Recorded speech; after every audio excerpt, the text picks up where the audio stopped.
Hey, I'm golf broadcaster Matt Adams. The updated and expanded second edition of my book, The Golf Round I'll Never Forget, Golf's Biggest Stars Recall Their Finest Moments, is now available. Readers can expect to march with Arnie's Army at the 1960 U.S. Open, relive Jack Nicklaus's remarkable 1986 Masters win, and be amazed by the Tiger Slam. The Golf Round I'll Never Forget, Golf's Biggest Stars Recall Their Finest Moments. Pick it up where fine books are sold, including BarnesandNoble.com and Amazon.com. This Day in Sports History. Hey, and welcome back to This Day in Sports History. It's June 2nd, and on this day, we said goodbye to two New York Yankees in different ways. In 1935, Babe Ruth retired from baseball. Ruth was struggling at the plate and he was battling with the Braves management. At the time, Ruth was hitting .181. He still had some pop in his bat, though. 8 days earlier, he had swatted 3 home runs, the last of his career, and the final one is said to have traveled 600 feet. When Ruth had been brought to Boston to play in the National League for the Braves, he had been promised several things that the front office folks reneged on. He was promised a chance to manage the club, or at least co-manage. He was not given that opportunity. The final straw for him came on this day when he asked to take 2 games off. He was nursing an injured knee and requested the time away to go to New York for a celebration as an official representative of baseball. Braves owner Emil Fuchs declined the request, and Ruth asked for his outright release. Fuchs granted that request. The Babe played 22 seasons. Of course, he hit 714 career home runs. He led the league in home runs 11 of those 22 years, including a 6-year run between 1926 and 1931, when he led the league in home runs. When he retired, he held nearly every hitting record in the major leagues. Also on this day in 1941, Lou Gehrig lost his battle with ALS, the disease that would soon take on his name. The first inkling of the disease may have appeared in July of 1934, when Gehrig nearly missed a game that would have ended his consecutive game streak 5 years earlier. Severe back pain that Gehrig called a cold in his back has been speculated as the first symptom of his ALS. In 1938, he started to struggle midway through the season, complaining of tiredness that he couldn't recover from. After starting the 1939 season poorly, he removed himself from the lineup for the first time in 14 seasons on May 2nd. He was diagnosed with ALS on June 19, 1939, which was also his 36th birthday. He would address the Yankee fans and deliver his famous luckiest man speech on July 4th. When Gehrig died on this day in 1941, he was 37 years old. Now, this day also has significance in Gehrig's life at the other end of his career. So, July 1st is the official start of his 2,130-game streak when he stepped to the plate as a pinch hitter, and we talked about that yesterday. Well, this is the day in 1925 that he was inserted into the lineup as the first baseman and stayed there until 1939, with the exception that I mentioned yesterday of his being put in the lineup as a shortstop on the day that he had his lower back issues and was removed as soon as he made a plate appearance. In recognition of this day, both in memory of his passing and the date that he was inserted into the Yankee lineup, Major League Baseball now celebrates this day as Lou Gehrig Day, a celebration that started in 2021. If you are a Formula One fan, then you are surely familiar with the McLaren name and race car. Well, this was a sad day for the McLaren family and the racing world.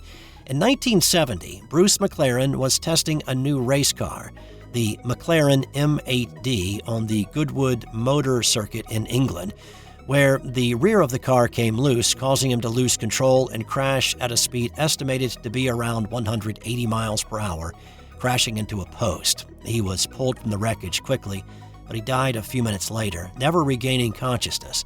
He was 32 years old.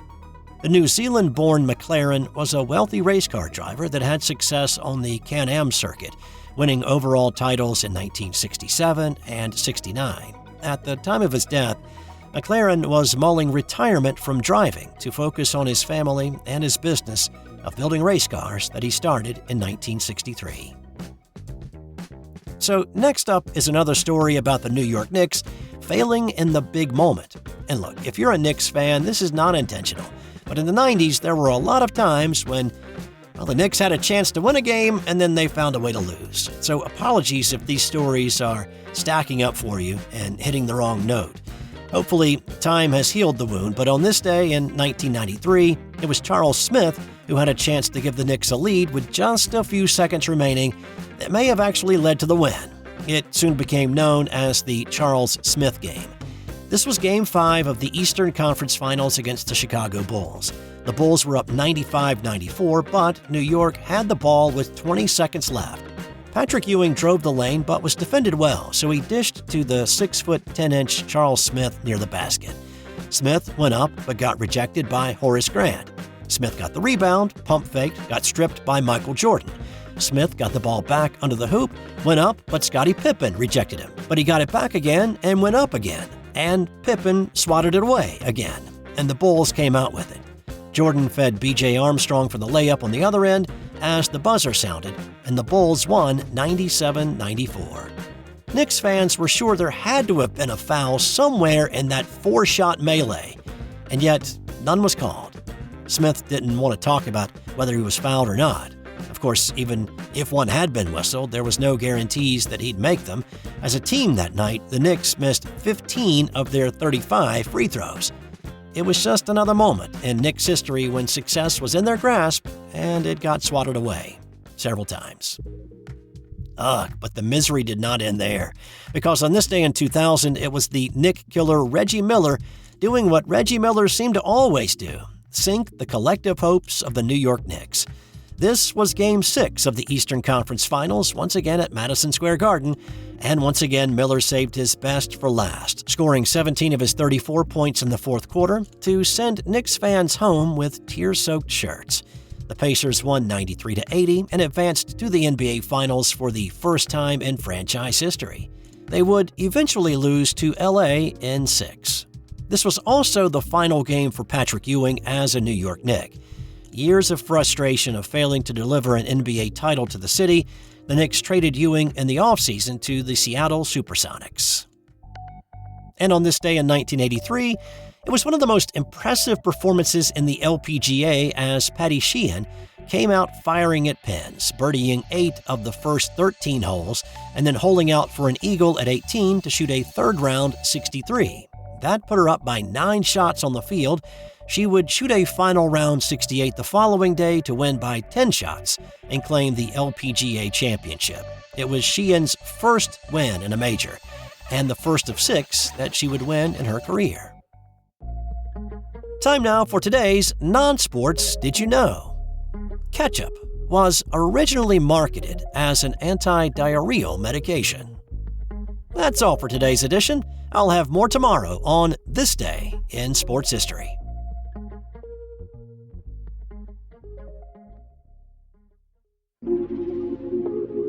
This has been an original Thrive Suite production. Hey there, sports history fan.